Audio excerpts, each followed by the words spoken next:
왜 사람들은 김 부장이라는 원작에 끌렸을까요? 단순히 싸움을 잘해서일까요? 아니면 평범해 보이던 중년 남자가 사실은 건드리면 안 되는 사람이었다는 설정이 우리 안에 어떤 감정을 건드렸기 때문일까요? 오늘의 시리즈는 인생 시뮬레이션입니다. 그 일이 생기면 정말 행복해질까? 오늘은 김 부장 특집 2편의 첫 번째 이야기입니다. 김 부장 원작의 인기 구조. 왜 우리는 건드리면 안 되는 남자에게 끌릴까? 이 영상은 김 부장 원작의 줄거리를 길게 요약하는 영상이 아닙니다. 원작이 왜 사람들의 마음을 잡았는지, 평범한 가장이라는 얼굴 뒤에 숨겨진 힘과 부성애, 그리고 현실에 눌려 사는 사람들이 왜 이런 서사에 반응하는지 들여다보는 심리 시나리오입니다. 김 부장 원작의 가장 강한 장치는 이것입니다.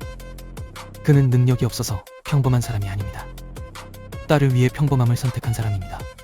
이 차이가 김 부장을 단순한 아버지 캐릭터가 아니라 봉인된 남자의 이야기로 만듭니다. 보통 이야기 속 강자는 힘을 드러내고 싶어 합니다. 남들이 알아주길 바라고 자신의 능력으로 세상을 이기고 싶어 합니다. 그런데 김 부장은 반대입니다. 그는 강함을 드러내기보다 감추고 위험한 세계에서 물러나 평범한 가장의 삶을 선택합니다. 여기서 사람들은 이상한 매력을 느낍니다. 힘이 없어서 조용한 것이 아니라 지켜야 할 것이 생겨서 조용해진 사람. 세상을 이길 수 없어서 물러난 것이 아니라 딸이 평범하게 살 수 있도록 자기 자신을 접은 사람. 이것이 김 부장의 첫 번째 인기 구조입니다. 사람은 누구나 한 번쯤 이런 마음을 가집니다.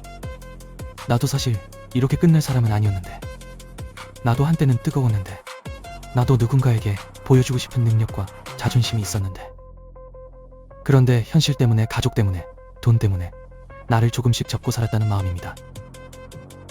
김 부장은 이 감정을 정확히 건드립니다. 그는 평범한 아저씨처럼 보이지만 사실은 평범함 속에 과거를 묻어둔 사람입니다. 그래서 독자는 그를 보며 단순히 강한 남자를 보는 것이 아니라 현실 속에 묻어둔 자기 자신을 봅니다. 두 번째 인기 구조는 딸 민지입니다. 민지는 단순히 구해야 할 대상이 아닙니다. 김 부장이 평범함을 선택한 이유입니다.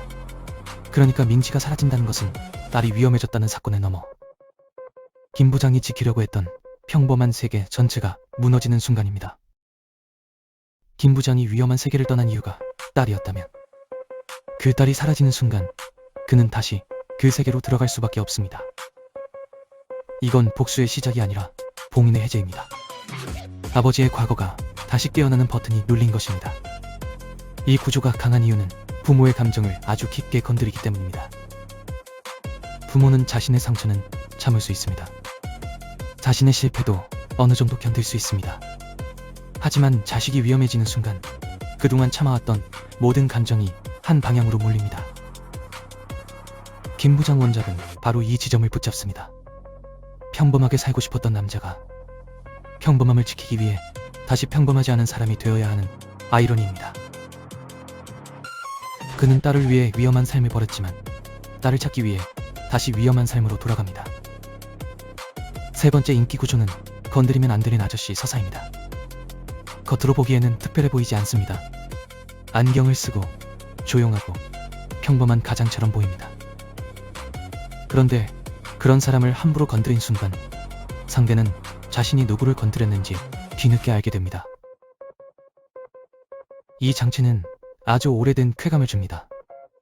무시당하던 사람이 사실은 강했다는 반전, 조용히 살던 사람이 사실은 무서운 사람이었다는 반전, 세상이 아팠던 사람이 결정적인 순간에 자기 힘을 드러내는 반전입니다. 사람들이 이 반전에 열광하는 이유는 단순한 힘의 판타지 때문만은 아닙니다.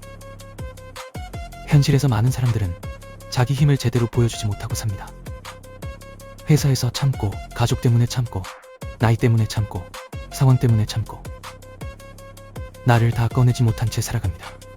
그래서 김 부장이 깨어나는 장면은 독자에게 이런 감정을 줍니다. 나도 아직 완전히 끝난 사람이 아닐지 모른다. 지금은 조용히 살고 있지만 내 안에도 아직 꺼지지 않은 힘이 있을지 모른다. 누군가 나를 너무 쉽게 판단했을 뿐인지도 모른다. 여기서 중요한 것은 김 부장의 강함이 단순한 자랑이 아니라는 점입니다.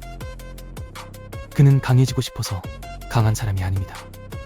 지켜야 할 사람이 있기 때문에 강해질 수밖에 없는 사람입니다. 그래서 이 사사는 허세보다 깊고 과시보다 묵직합니다. 네 번째 인기 구조는 중년 가장이라는 얼굴입니다. 김 부장이 열대 천재 싸움꾼이었다면 다른 느낌이었을 겁니다. 젊은 영웅이었다면 빠르고 화려했을 겁니다. 그런데 그는 중년의 가장입니다. 이 지점에서 이야기는 훨씬 현실적인 무게를 얻습니다. 중년은 이상한 나이입니다. 겉으로는 안정되어 보이지만 안쪽에서는 이미 많은 것을 포기한 사람이 많습니다. 꿈도 줄이고 감정도 줄이고 자존심도 줄이고 내 이름보다 가족 안에서의 역할로 살아갑니다. 김 부장은 바로 그 나이의 얼굴을 가지고 있습니다. 세상은 그를 그냥 아저씨로 볼 수 있습니다. 하지만 원작은 묻습니다. 정말 아저씨는 끝난 사람인가? 정말 평범한 가장은 약한 사람인가? 아니면 가장 조용한 사람이 가장 오래 참고 있었던 사람인가? 잠깐, 여기서 김 부장 원작이 가진 가장 강한 질문이 나옵니다. 평범하게 산다는 것은 정말 약해진다는 뜻일까요? 아니면 지켜야 할 것이 생겼기 때문에 스스로를 통제하는 더 어려운 선택일까요? 이 질문이 김 부장을 단순 액션물에서 한 단계 끌어올립니다. 평범함은 무능이 아닐 수 있습니다. 평범함은 때로 가장 어려운 선택입니다. 과거의 나를 드러내고 싶은 마음을 누르고 가족의 하루가 흔들리지 않게 조용히 사는 선택이기 때문입니다. 다섯 번째 인기 구조는 세계관의 힘입니다. 김 부장은 독립된 아버지 이야기이면서도 이미 독자들이 익숙하게 알고 있는 거대한 세계관과 연결됩니다. 이 세계관에서는 약해 보이는 사람이 사실은 강자일 수 있고 평범해 보이는 일상 뒤에 위험한 질서가 숨어 있을 수 있습니다. 이런 세계관은 독자에게 약속을 줍니다.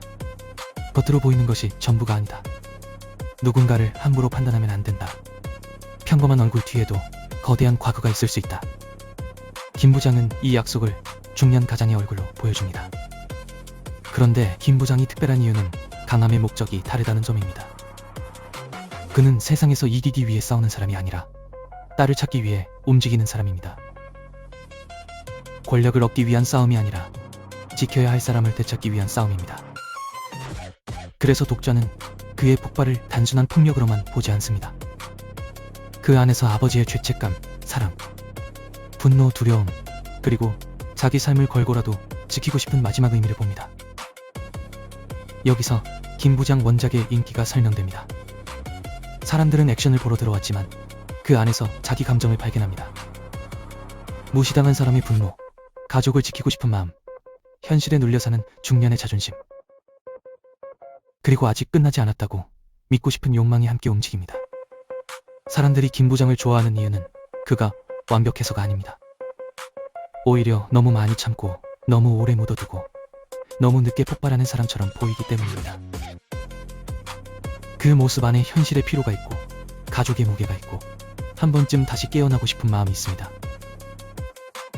하지만 이 서사를 볼 때 균형도 필요합니다. 김 부장의 분노가 통쾌하다고 해서 현실에서 모든 분노가 정당해지는 것은 아닙니다. 이야기 속에서는 봉인된 강자가 악인을 응징할 수 있지만 현실에서는 그 분노가 더 큰 상처를 만들 수도 있습니다. 그래서 김 부장 원작에서 우리가 가져와야 할 것은 폭력의 쾌감만이 아닙니다.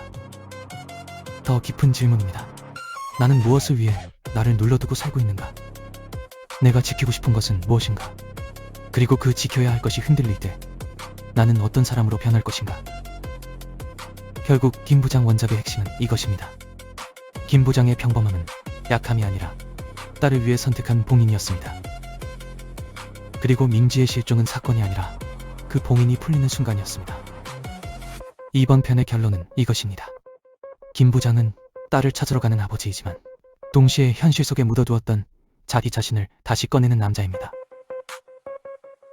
그래서 사람들은 김 부장을 보며 묻습니다. 나는 정말 약해진 걸까? 아니면 아직 봉인되어 있을 뿐일까? 다음 편에서는 이 질문을 더 넓혀보겠습니다. 테이큰, 아저씨, 존 윅, 무빙처럼 왜 영화와 드라마는 계속 조용히 살던 남자가 마지막 의미를 건드린 순간 다시 괴물이 되는 이야기를 반복해서 보여주는지 심리 시나리오로 분석하겠습니다. 평범하게 산다고 해서 약한 사람이라는 환상을 셧다운하십시오. 어떤 평범함은 무너진 것이 아니라 지키기 위해 스스로를 접어든 선택일 수 있습니다. 김 부장의 힘은 과거의 기술이 아니라 딸을 위해 평범함을 선택했던 그 사랑에서 시작됩니다.